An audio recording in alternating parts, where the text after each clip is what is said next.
Келесі 473 есебіміз.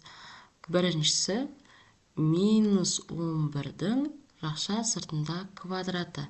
Бұл дегеніміз минус 11 санын 2 рет көбейт деген сөз. Сонда 2 теріс санды көбейтсек оң сан шығады. Сонда 121-ге тең болады екен. Келесі екінші есебіміз минус 0,7-ның жақша сыртында квадраты. Ол дегеніміз минус 0,7-ні 2 рет көбейт деген сөз. Сонда 2 теріс санды көбейтсек оң сан шығады. Сонда 0,149-ға тең екен. Келесі үшінші есебіміз минус 5-тен 2-ның жақша сыртында квадраты. Минус 5-тен 2-ні көбейтеміз минус 5-тен 2-ге. 2 теріс санды көбейтсек оң сан шығады. Сонда 25-тен 4-ге тең болады екен. Келесі төртінші есебіміз минус 4-тің жақша сыртында 3-ші дәрежесі. Бұл дегеніміз минус 4 санын 3 рет көбейт деген сөз. Сонда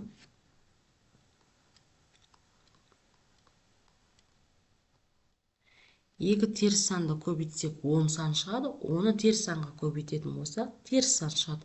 Сонда минус 16-ны 4-ке көбейтетін болсақ, 64-ге тең екен.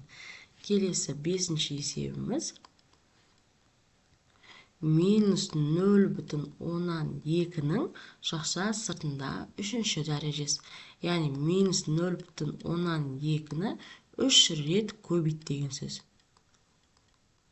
2 көбейтілген минус 0,2. 3 минус санды көбейткен кезде теріс сан шығады. 0,3-ті 3 рет көбейтетін болсақ, 0,8-ге тең болады. Келесі 6-шы есебіміз минус 2-ден 1-дің жақша сыртында 3-ші дәрежесі. Бұл дегеніміз минус 2-ден 1-ді 3 рет көбейт деген сөз.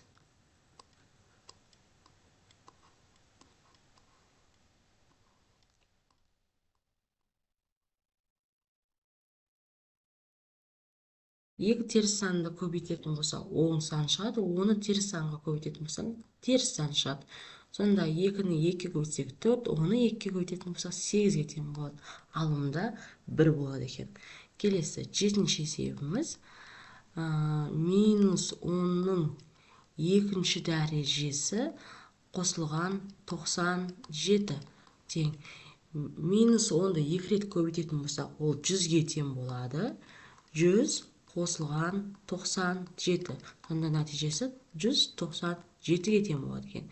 Келесі 8-шісі минус 0,9-ды 2 рет көбейт дейді. 2-ші дәрежесі азайтылған 1. Ол дегеніміз 0,181-ге тең. Одан 1-ді азайтатын болсақ, минус 0,119-ға тең екен. Минус, е? Келесі 9-шы есебіміз минус 3-тен 2 санның 3-ші дәрежесі азайтылған 1. 3-ші дәрежесі ол бізде теріс сан шығады. Минус 27-ден 8 азайтылған 1.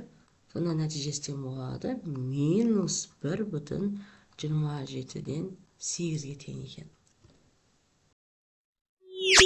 474-ші есептің біріншісін шығарайық.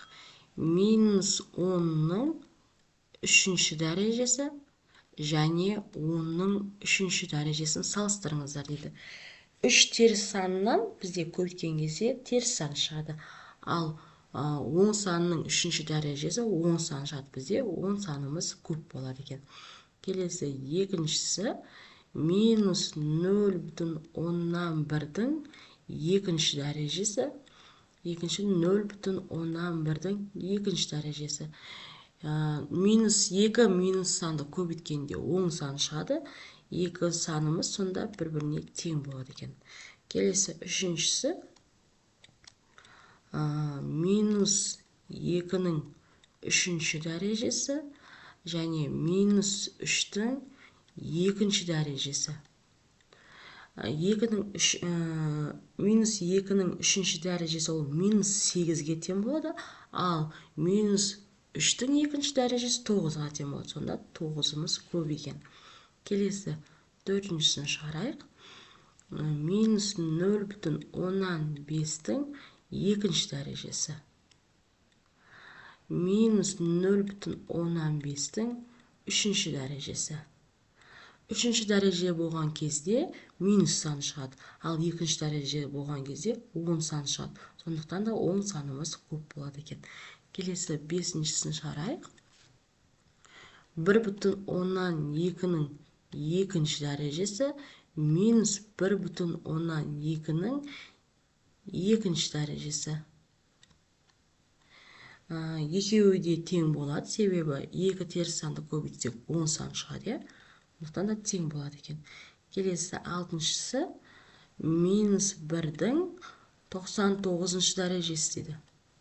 Яғни тақ дәреже. Ал минус 1-дің жұп дәрежесі болады. Жұп дәрежесі болған кезде көп болады екен бізде.